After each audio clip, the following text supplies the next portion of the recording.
If I see one more comment about someone talking about 6ix9ine, I'm gonna get mad. Stop talking about it.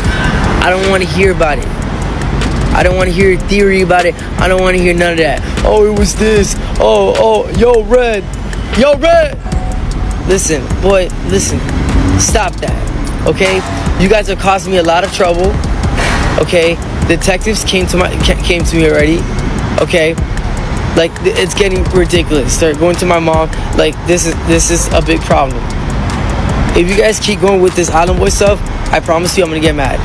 The Island Boys are now caught in a federal storm that got the hip-hop world frozen, confused, and watching every new update like a Netflix crime series. Behind the goofy antics, wild tattoos, and rainbow dreads. These Florida twins were allegedly tied into a calculated home invasion setup that ended with federal agents knocking on their doors with warrants in hand. And trust me, the reason the feds pulled up goes way deeper and darker than anybody online thought. Today, we're breaking it all down with exclusive clips, leaked recordings, and street-level intel that's been bubbling for weeks. Yo, what's good, fam? Buckle up. We're diving into some real-life drama that got the whole internet acting like detectives, trying to connect clues, timestamps, and motives. This saga got more twists than a soap opera, and the craziest part, most people still don't know the full picture. But you're about to. Before we jump into this wild breakdown, let's keep it 100. For months, social media been flooded with conspiracies about who really broke into 6ix9ine's Florida mansion. Everybody had a theory. Everybody had a suspect, but we're here to separate cap from facts, rumors from receipts, and show exactly how this situation spiraled out of control. November 2025, that's when everything hit the fan for Kodiak Red and Fly Soldier, the Island Boys. The duo who once ran the internet with viral hooks were barely holding on to relevance when masked gunmen pulled up to 6ix9ine's Palm Beach mansion. They held his 60-year-old mother at gunpoint, tore the place apart, and hunted for cash, jewelry, and whatever they could grab before dipping. But hold on, this wasn't just another random hit on a celebrity home. The timing was too perfect. The entry was too clean. The execution was too smooth. And once people online started lining up the details, federal investigators had no choice but to jump in. And here's where the plot flips. This ain't only about a robbery. This is about desperation, jealousy, clout chasing at its last breath, and how far people might go when fame slips through their fingers. To make it even wilder, the break-in happened while 6ix9ine was live streaming with Jack Doherty, talking tough about moving around with no security. And minutes later, the streets turned into a battlefield. He's talked openly about not having security, and then he's advertising that he's not home on this live stream. Yeah, listen, I mean, it's silly. I don't know why he's out there bragging about not having security, because he definitely needs security, and this is not gonna go away for multiple reasons. He's an easy target. You know, when you walk around with, you know, $250,000 in jewelry on you, if you insist on walking around with that type of money, then you need professional help. You need, and your friends hanging out with you obviously are insufficient. You need people that know what they're doing. He was basically snitching on himself in real time, flexing the mansion, showing every angle, and letting the whole internet know he wasn't anywhere near home. All right, you know the fucking vibes. We outside. Here with my boy Jack. Yes, sir. Fresh home. Meanwhile, back at his mansion, masked hitters were locked in, watching that same live stream frame by frame, timing their move like they'd been studying his routine for weeks. And anybody from the streets knows timing is everything when you're pulling a move like this. But this situation felt different because these weren't some random stick-up kids trying to hit a quick lick and disappear. According to the leaked footage breakdown, these were dudes who already had viral fame of their own, who should have been stacking legit money instead of throwing their whole future away over a few chains and some loose cash. Then came the TMZ leak that blew the internet up. In the audio, you can clearly hear one of the robbers slip up calling another by a nickname that fans instantly connected to one of the Island Boys.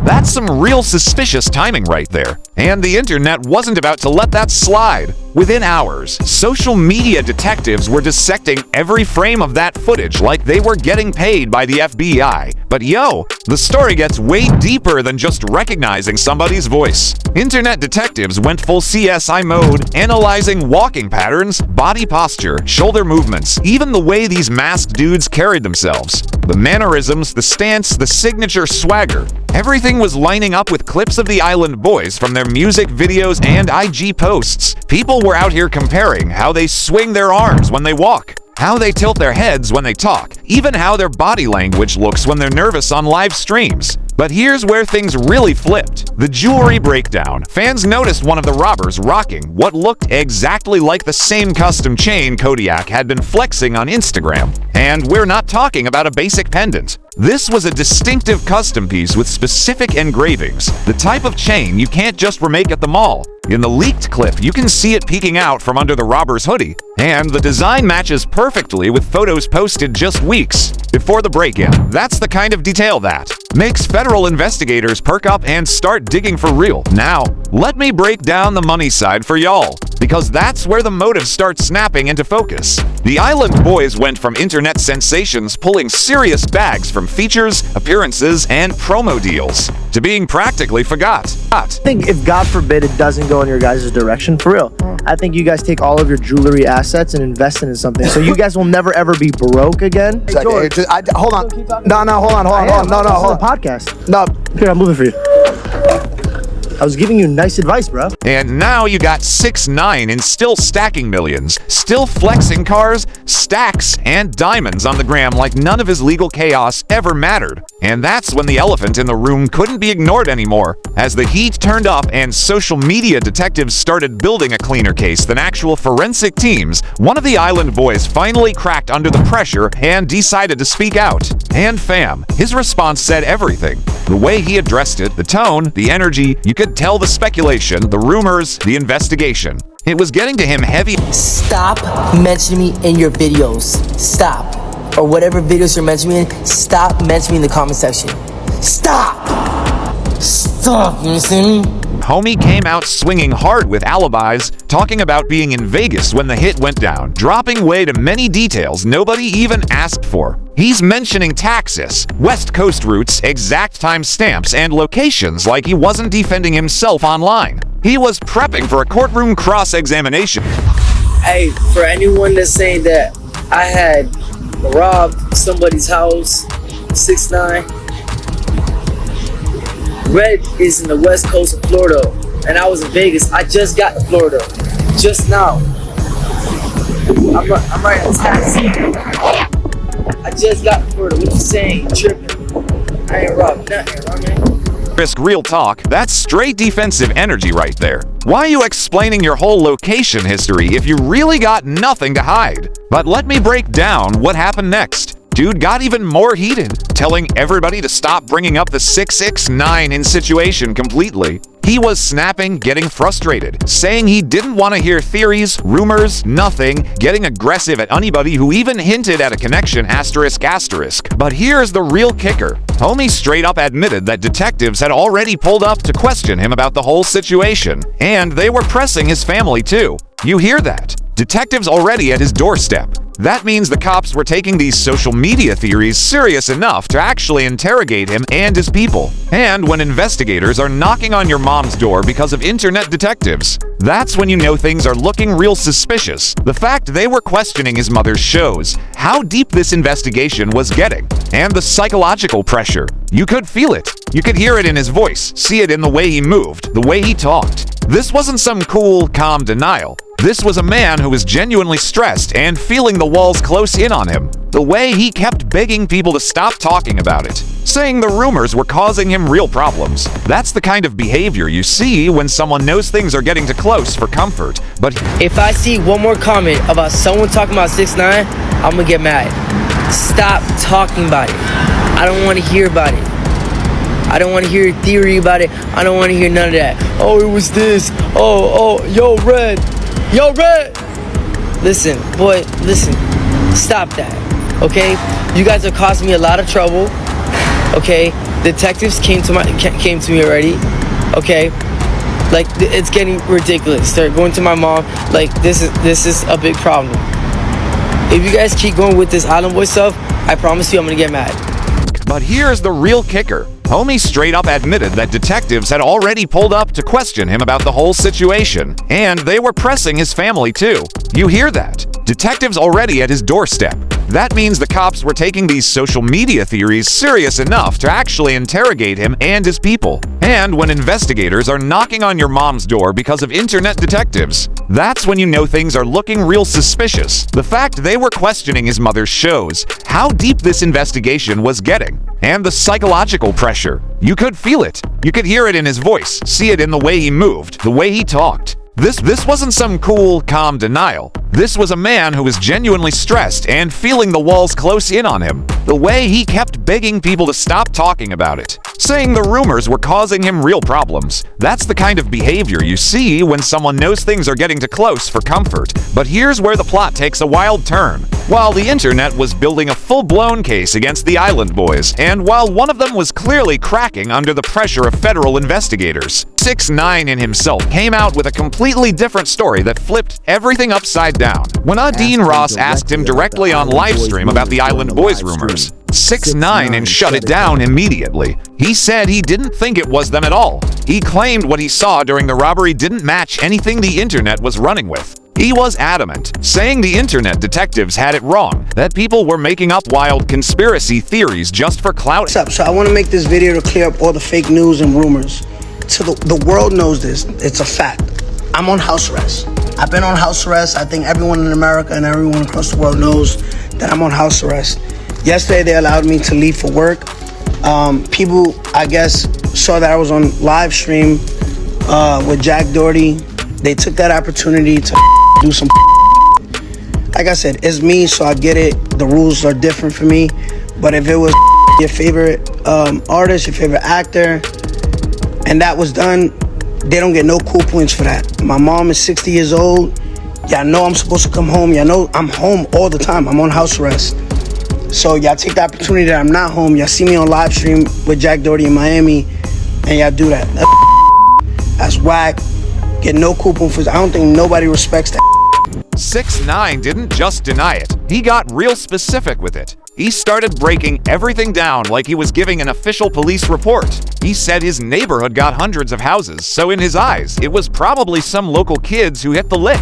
Then he doubled down, saying the dudes who ran up on his crib had no tattoos showing, and their faces were partially visible, which already didn't line up with the Island Boys' look at all. He made it clear the physical details just weren't matching, pushing the idea that the internet had the wrong suspects entirely asterisk. Allegedly, people were saying it was the Island Boys. No, I don't even think Island Boys. No, that's what I saw. I swear. That's what. There were kids in this neighborhood. What so the let fuck? me leave that real clear. There's 230 homes in my neighborhood. What it's pointing out to be, yeah, he didn't do that then. But what was pointed out to be that it was kids in the neighborhood because there was no car that came in, no car that left. So it was white kids at that. No way. Oh, yeah. Hell no. There was no tattoos, so Are you gonna be this myth that it was those two brothers and there's no tattoos, their face was able to see, there was no tat, so that's just a myth. It's just Instagram conspiracy, whatever fuck. But anyway, long story short, I'm glad that my mom's okay, I'm glad that my dogs are okay, I'm glad that my family's okay. Amazing. And yeah, these people took the opportunity when I wasn't home. Now here's where everything starts twisting up, because 6ix9ine's version, it don't match nothing the internet detectives been putting together. Let that sink in for a second. On one side, you got fans breaking down voices, matching jewelry, analyzing walking patterns, comparing body language, and literally building a whole blueprint of the crime. And on the other side, you got 6ix9ine saying it was just some neighborhood kids with no tattoos, no Island Boy swagger, nothing that even remotely lined up with what people online were screaming about. Something ain't lining up here, gang. Either the whole internet took a massive L, or 6ix9ine is protecting somebody, or there's a deeper layer to this situation that none of us are supposed to see yet, so why would 6ix9ine go out of his way to contradict every piece of internet evidence? Maybe he don't want to escalate the drama, maybe he knows something behind the scenes that he can't say publicly, or maybe he don't want his name tied to the Island Boys in any way because they've been surrounded with nothing but controversy. In the streets, you learn quick. Sometimes holding information back is the smart smartest way to keep things from spiraling even worse. And when your life is already full of chaos, you pick your battles carefully, but here's where the situation takes a whole other turn. The fact that federal investigators were the ones stepping in means this wasn't just some neighborhood cop issue. The feds don't waste their time on petty burglaries. When federal agents get involved, it's because something bigger is in motion. Interstate activity, organized crime elements, connections to ongoing cases, or evidence that crosses state lines. They pull up when the pieces point to something deeper than just a quick smash and grab, and let's keep it real. The financial motive was right there. The Island Boys went from being the internet's most viral duo, pulling in serious money from shows, promos, and appearances, to being barely able to book a club gig. Their fame skyrocketed overnight, but it crashed just as fast. At their peak, they were getting paid tens of thousands just to show up somewhere for 20 minutes. But viral fame don't last forever. The moment the internet moves on, so does the money. And these dudes felt that crash hard meanwhile, 6ix9ine out here buying his mom luxury cars, throwing around million-dollar cash gifts like it's pocket change, and flexing every expensive item he can find. He's posting stacks of money taller than refrigerators, showing off luxury whips, and living in a mansion while the Island Boys are struggling to stay relevant. That type of contrast, it messes with your head when you used to be in the same spotlight. When you feel like you were once on the same level, but now you're watching someone else shine while you're falling off. Jealousy hits different. And jealousy mixed with desperation, that creates dangerous situations fast. A lot of people who aren't from the streets don't understand how this works. So let me break it down. In the hood, when opportunities disappear and bills start stacking, people do wild things. You watch somebody else living that lavish lifestyle while you're struggling to pay rent, and that bitterness grows. It's not just about the money, it's about the feeling of being left behind. It's about respect, status, and wanting to reclaim a spotlight that vanished. That type of mindset can push people to make reckless moves they never would have considered before, and the social media silence from the Island Boys around the time of the robbery, that only added fuel to the fire. These dudes normally post multiple times a day. Their lifestyle, their flexes, their arguments, their music, everything gets posted. But suddenly, they went completely dark. No posts, no stories, no updates, just silence. And the last location they posted from was Miami, about an hour away from 6ix9ine's Palm Beach mansion.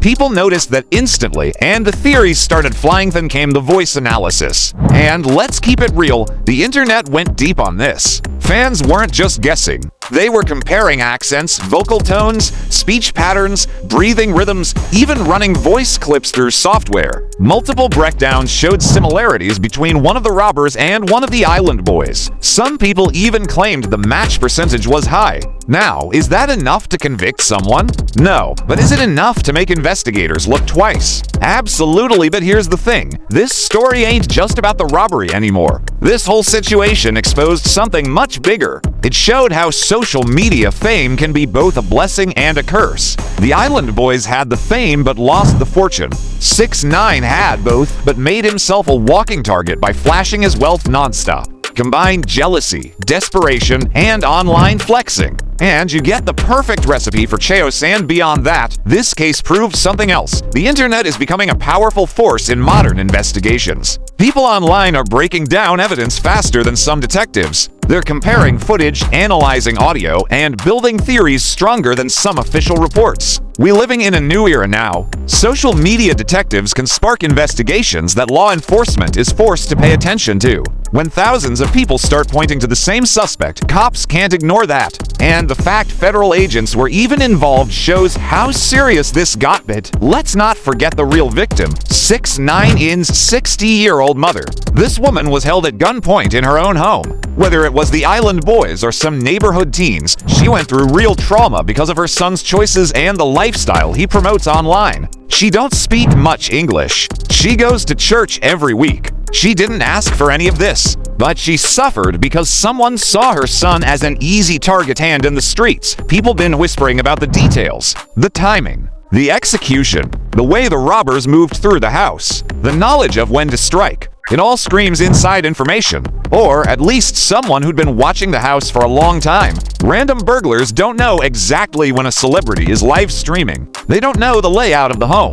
They don't navigate like that unless they've studied the situation, and all of this feeds into a bigger conversation. How social media has changed the game for criminals and celebrities. When you post your location, flex your wealth, and show every part of your house online, you're basically creating a blueprint for anyone with bad intentions. 6ix9ine was literally advertising when he wasn't home and what valuables he had inside. And criminals in 2025 don't need to guess. They just need to scroll in the feds. They're evolving too. Law enforcement is learning fast that social media is evidence. They're using crowdsourced investigations. They're monitoring viral theories. They're watching what the internet uncovers. Cases like this are setting a new precedent for how investigations might work going forward. At the end of the day, this story ain't just about who robbed 6ix9ine. It's about the new reality of fame. How money, ego, jealousy, and online flexing collide. How desperation pushes people to their limits. And how the internet never forgets whether the Island Boys did it or not. One thing is clear, situations can spiral out of control faster than ever in the digital age. And the real question now is, what happens next? With federal investigators involved, social media evidence piling up, and everyone giving different stories, this saga is far from over, so now it's your turn. Do you think the Island Boys were involved? Or is 6ix9ine telling the truth about neighborhood kids? Are internet detectives helping or just adding to the noise? And what does this mean for how celebrities use social media in the future? Drop your thoughts in the comments. Hit that like button. And stay tuned for more stories shaking up the culture. And remember, the internet is always watching. In 2025, your digital footprint could be the evidence that makes or breaks your case *. Your case